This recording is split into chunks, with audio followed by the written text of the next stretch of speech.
Good morning. Last week Sensex और Nifty की बात करें, दोनों फ्लैट में बंद हुए थे। 0.09 पे दोनों पॉजिटिव में बंद हुए थे। वहीं बात करें बैंक निफ्टी रेड निशान में क्लोज हुआ था। अन मिड कैप की अगर हम बात करें, मिड कैप भी ग्रीन निशान में बंद हुआ था। क्लोजिंग की अगर हम बात करें, 17,369 के आसपास निफ्टी की क्लोजिंग हुई थी। अगर हम देखें इस वक्त जितने भी ग्लोबल मार्केट हैं सभी हमें लाल निशान में दिखाई पड़ रहे हैं। ऐसे में अगर हम फोकस करें एसजीएक्स निफ्टी के ऊपर, 17,359 के आसपास ये ट्रेड करता हुआ दिखाई पड़ रहा है। अगर आपने हमारा वीडियो देखा है जो है संडे स्पेशल का, उसमें हमने डिटेल में डिस्कस करने की कोशिश की है कि क्या क्या लेवल्स हो सकते हैं जो हमें इस वीक दिखाई पड़ सकते हैं। अभी है 359 के आसपास, 250 से लेकर 200 के लेवल्स हमें दिखाई पड़ सकते हैं। ये हमारी बात हुई थी अगर नीचे आना है तो, और ऊपर कहाँ तक जा सकता है आप जानते हैं, इसलिए उन लेवल के ऊपर आपकी नज़र होना ज़रूरी है। बाकी जितने भी मार्केट है सभी जगह हल्की सी प्रॉफिट बुकिंग दिखाई पड़ रही, कोई बहुत बड़ी गिरावट या फिर तेज़ी कहीं भी नहीं है। सभी जगह हल्की सी प्रॉफिट बुकिंग चल रही है। ग्लोबल मार्केट से क्लूज आ रहा है। वहीं अगर हम बात करें कमोडिटी मार्केट से क्लूज क्या मिल रहा है, क्रूड ऑयल में प्रॉफिट बुकिंग चल रही है। उसके बाद गोल्ड में प्रॉफिट बुकिंग, सिल्वर में प्रॉफिट बुकिंग। अगर तेज़ी है कहीं तो सिर्फ नेचुरल गैस में आप यहाँ देख पाएंगे। तो हर जगह से हमें कुछ आज के दिन न्यूट्रल टू रेड निशान दिखाई पड़ रहा है। करेंसी मार्केट से भी कुछ वैसे ही हमें क्लोज मिल रहे हैं। अगर हम बात करें यूएसडी आईएनआर, यूरो आईएनआर, दोनों प्रॉफिट बुकिंग चले दोनों में। और जेपी आईएनआर और ग्रेट ब्रिटेन आईएनआर में हमें थोड़ी सी तेज़ी दिखाई पड़ रही है। इसके बाद बात करें एफआईएस एंड डीआईएस के एक्शन को, 4 सितंबर से लेकर 9 सितंबर का डेटा आपके सामने है, पूरे सितंबर का अभी तक।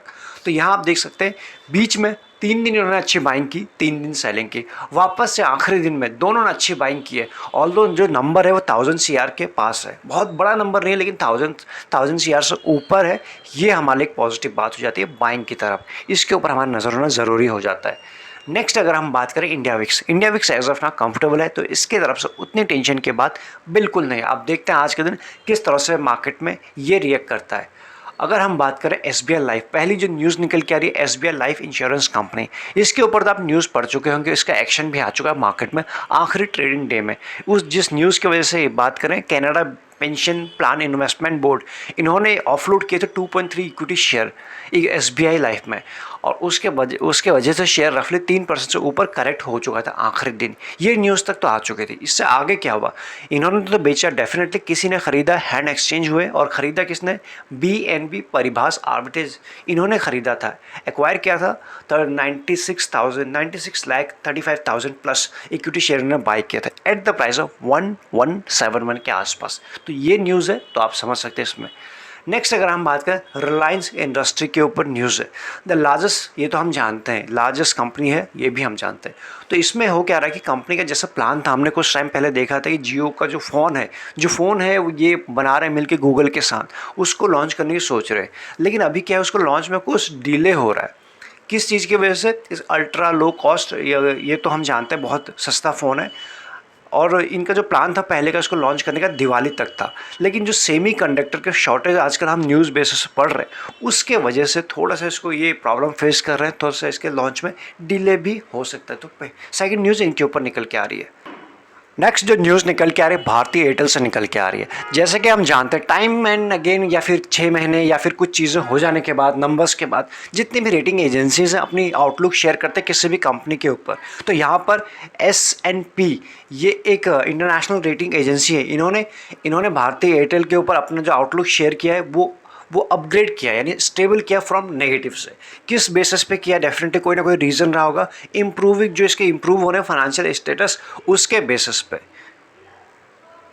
नेक्स्ट न्यूज़ निकल के आ रही है एंजल ब्रोकिंग से। आई एम श्योर आपने इस कंपनी का नाम कभी ना कभी सुना होगा।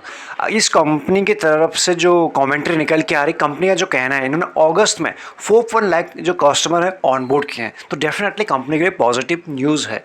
इससे पहले हमने इस कंपनी के शेयर प्राइस में गजब की तेज़ी भी देखी है। उसके पीछे का रीज़न एक तो ये है, प्लस हमने साथ ही में देखा किस तरह से डीमेट अकाउंट ओपन हुए लास्ट के 1 ईयर में, वो इन जैसे ब्रोकर के लिए काफ़ी बेनिफिशियरी हो रहे हैं। तो यहाँ से इस कंपनी के लिए पॉजिटिव न्यूज़ निकल के आ रही है। टोटल अगर हम इन कस्टमर बेस की बात करें आफ्टर अगस्त की भी इसको ऐड कर दो, 61.5 लाख इनके पास कस्टमर हो गए हैं एज ऑफ नाउ।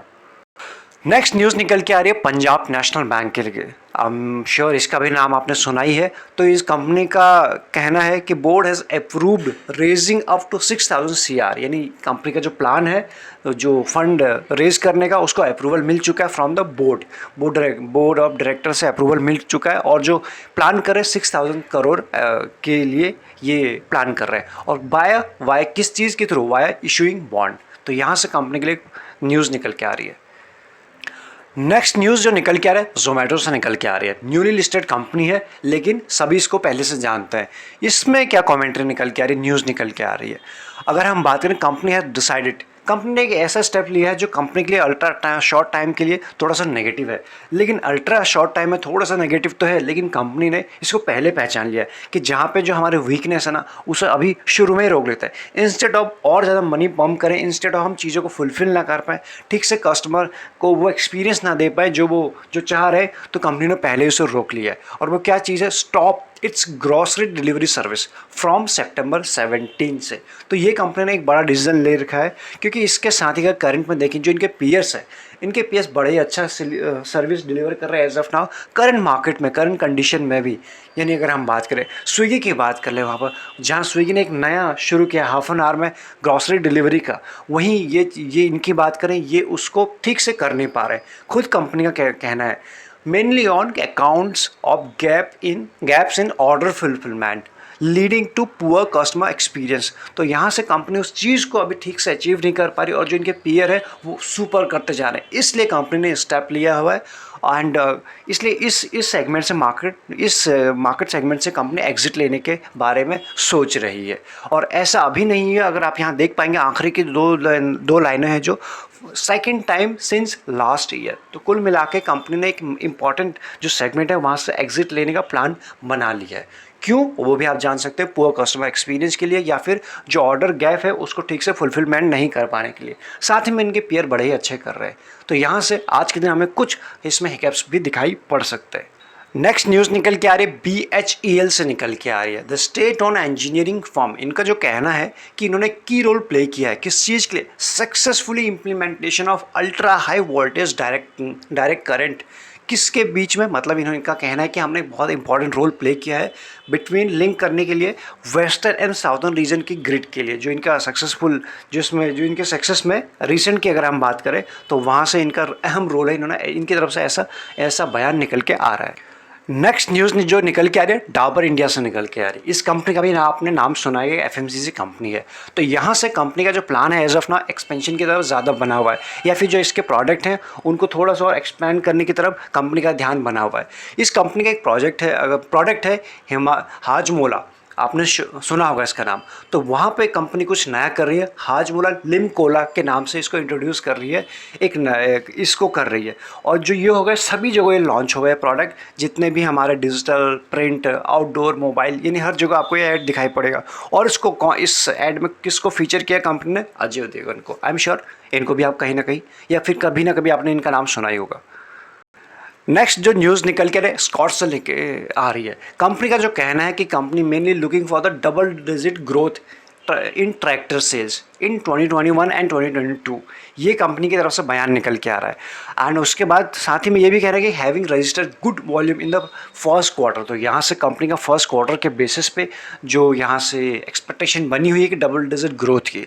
कुछ दिनों पहले हमने इसके शेयर में भी कोई एक ब्रेकआउट होता हुआ देखा है, अच्छी तेज़ी रही कुछ दिन इसमें, इसके ऊपर भी आप नज़र रख सकते हैं। अगर हम बात करें नेक्स्ट न्यूज़ के ऊपर, ऑटो स्टॉक्स के ऊपर न्यूज़ है। हमने रिसेंट में जब देखा था ऑटो कंपनीज़ के नंबर आए थे, तो नंबर उतने अच्छे थे नहीं। अगर हम बात करें तो automobile wholesale in India decline 11% होता है लास्ट, अगर हम बात करें ईयर ऑन ईयर बेसिस पे, अगस्त की हम बात कर रहे हैं। तो यहाँ से, और इसके पीछे का रीज़न क्या था, as the semiconductor shortage hits production process. ये भी हम जानते हैं, सभी इंडस्ट्री को, सभी इस इंडस्ट्री की बात करें फिर इंडस्ट्री के प्लेयर की बात करें, सभी ने नेगेटिव में ही कुछ नंबर्स हमें दिखाए थे ईयर ऑन ईयर बेसिस पर। तो इसीलिए हमने देखा कि ऑटो इंडेक्स में या फिर ऑटो शेयर में वैसे तेज़ी अभी तक नहीं रही जैसे मार्केट में रही है।